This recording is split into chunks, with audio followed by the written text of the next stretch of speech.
சந்திரன் சாட்சி. ராத்திரி ரொம்ப நேரம் ஆனதுக்கப்புறம்தான் ஆயனர், சிவகாமி, மாமல்லர் 3 பேரும் கிராமத்துக்கு போனாங்க.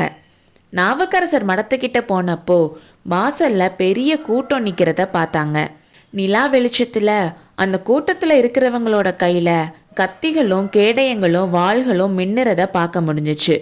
3 பேரும் கொஞ்சம் அதிர்ச்சியாகி தெரு ஓரத்தில் கோயில் சுவத்தோரமாக ஒதுங்கி நின்னாங்க. அங்கே நிற்கிற வீரர்கள் யாரா இருக்கும்னு 3 பேரும் யோசிச்சுட்டு இருந்தாங்க.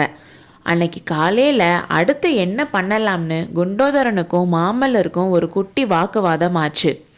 வராக நதியில் வெள்ளம் வடிஞ்சிட்டனால ஒரு பானை தப்பம் புதுசாக பண்ணி அதில் மாமல்லரை வராக நதிக்கு அந்த கரையில் கொண்டு போய் விட்டுட்டு குண்டோதரன் திரும்பி வந்து ஆயனருக்கும் சிவகாமிக்கும் துணையாக அவங்க கூடயே கொஞ்ச நாள் இருக்கணும்னு மாமல்லர் சொன்னார். ஆனால் குண்டோதரன் என்ன சொன்னான்னா, அவன் ஃபஸ்ட்டு அந்த கரைக்கு போய் பல்லவ சைன்யத்தை பற்றி விசாரிச்சுட்டு வரதாவும் அதுக்கப்புறம் என்ன செய்யலான்னு முடிவு பண்ணிக்கலான்னு சொன்னான். குண்டோதரன் சொல்கிற மாதிரி செஞ்சா சிவகாமி கூட இன்னும் ஒரு நாள் இருக்கலாம்னு நினச்சி மாமல்லரும் அதுக்கு ஓகே சொன்னார். ஆனாலும் அன்னைக்கு ஃபுல்லாக அடிக்கடி அவரோட மனசில் போன குண்டோதரன் ஏன் இன்னும் வரல, எத்தனை நாள் தான் நம்ம இங்கேயே சும்மா உட்காந்துருக்கிறதுன்னு யோசிச்சுட்டு இருந்தார். நிலா ஒளியில் சிவகாமியோட பேசிகிட்டு இருந்தப்போ கூட குண்டோதரன் வந்திருப்பானா, என்ன செய்தி கொண்டு வந்திருப்பான்னு அடிக்கடி யோசிச்சாரு. இப்போ மடத்தோட வாசல்ல இருக்கிறவங்க வாள்களும் வேல்களும் வச்சிருக்கிறத பார்த்ததும் இவங்க யாரா இருக்கும், பகைவர்களா, பல்லவ வீரர்களா? பல்லவ வீரர்களாக இருந்தால் நாம் இங்கே இருக்கோம்னு தெரிஞ்சு வந்திருக்காங்களா? தெரிஞ்சு வந்திருந்தா நம்மளை பார்த்ததும் கோஷம் போடுவாங்களே, கிராம மக்களுக்கு தெரிஞ்சிருமேன்னு மாமல்லர் யோசிச்சாரு. மாமல்லர் என்ன யோசிக்கிறார்னு புரிஞ்சுக்கிட்ட ஆயனர், பிரபு, சிவகாமியும் நீங்களும் இங்கே இருங்க, நான் போய் யார் வந்திருக்காங்கன்னு பார்த்துட்டு வரேன்னு சொல்லிட்டு போனார். சிவகாமியும் மாமல்லரும் கோவில் சுவத்தோரமாக இருந்த மந்தார மரத்துக்கடியில் நின்னாங்க.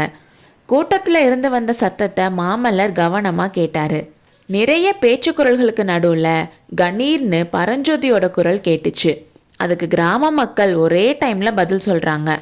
அவங்க கூட சேர்ந்துக்கிட்டு சுகபிரம்ம முனிவரும் மாமல்லா மாமல்லான்னு கீச்சு குரலில் கத்துச்சு. பரஞ்சோதியோட குரலை கேட்டதும் மாமல்லர் சந்தோஷமாகி, நம்ம தளபதி பரஞ்சோதி தான் வந்திருக்காரு, வா சிவகாமி நாம் போகலாம்னு சொல்லி அவர் நடக்க போனப்போ சிவகாமி அவரோட கையை மெதுவாக தொட்டு பிரபுன்னு சொன்னான். மந்தார மரத்து கிளைகள் வழியாக வந்த நிலா ஒளியில் அவளோட கண்களில் துளித்திருந்த 2 கண்ணீர் துளிகள் முத்து போல் மின்றத மாமல்லர் பார்த்தாரு. என் கண்ணே, இது என்னன்னு சொல்லி அவரோட அங்கவஸ்திரத்தால் கண்ணீரை தொடச்சாரு. உங்கள் தளபதியோட குரலை கேட்டதும் நான் தேவையில்லாமல் போயிட்டேன்ல சொல்லி அழுதா. இதை கொஞ்சம் கூட எதிர்பார்க்காத மாமல்லர் அவளுக்கு எப்படி ஆறுதல் சொல்கிறதுன்னு கூட தெரியாமல் நின்னாரு. என் உயிரே, ஏன் இப்படி பேசுகிற? கொஞ்ச நேரம் முன்னாடி தானே வீரமொழிகள் பேசி என்னை போர்க்களத்துக்கு போக சொன்ன.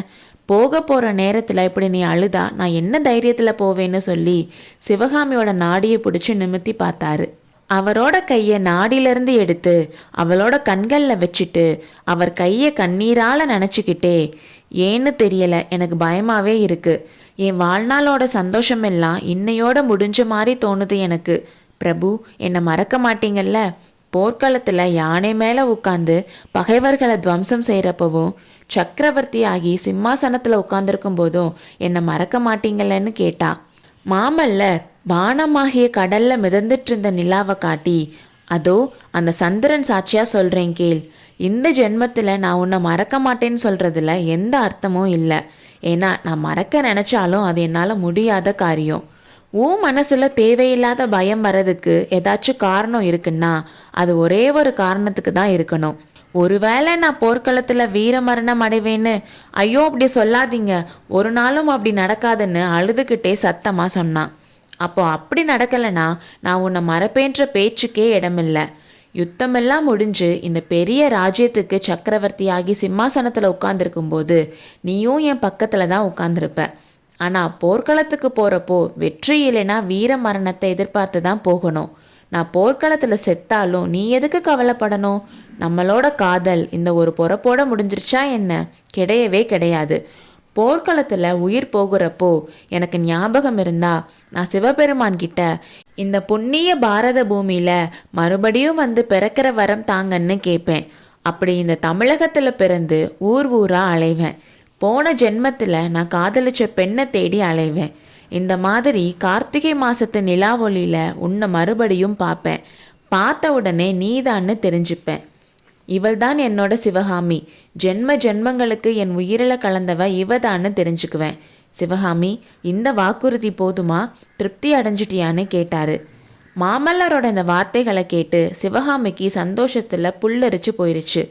தரையில நிக்கிறோமா இல்ல வானத்துல நிக்கிறோமானே தெரியாத அளவுக்கு சந்தோஷத்துல இருந்தா. அப்போ திடீர்னு அதோ மாமல்லர், அதோ பல்லவகுமாரர்னு குரல்களும், மாமல்லர் பல்லவேந்திரர் வாழ்க வாழ்கன்ற கோஷங்களையும் கேட்டு சிவகாமி சுயநினைவுக்கு வந்தா. எனக்கு திருப்தி தான். மக்கள் இங்கு வருவதற்குள் தாங்கள் முன்னால் செல்லுங்கள் என்று கூறினாள். அடுத்த அத்தியாயத்தில் சந்திப்போம்.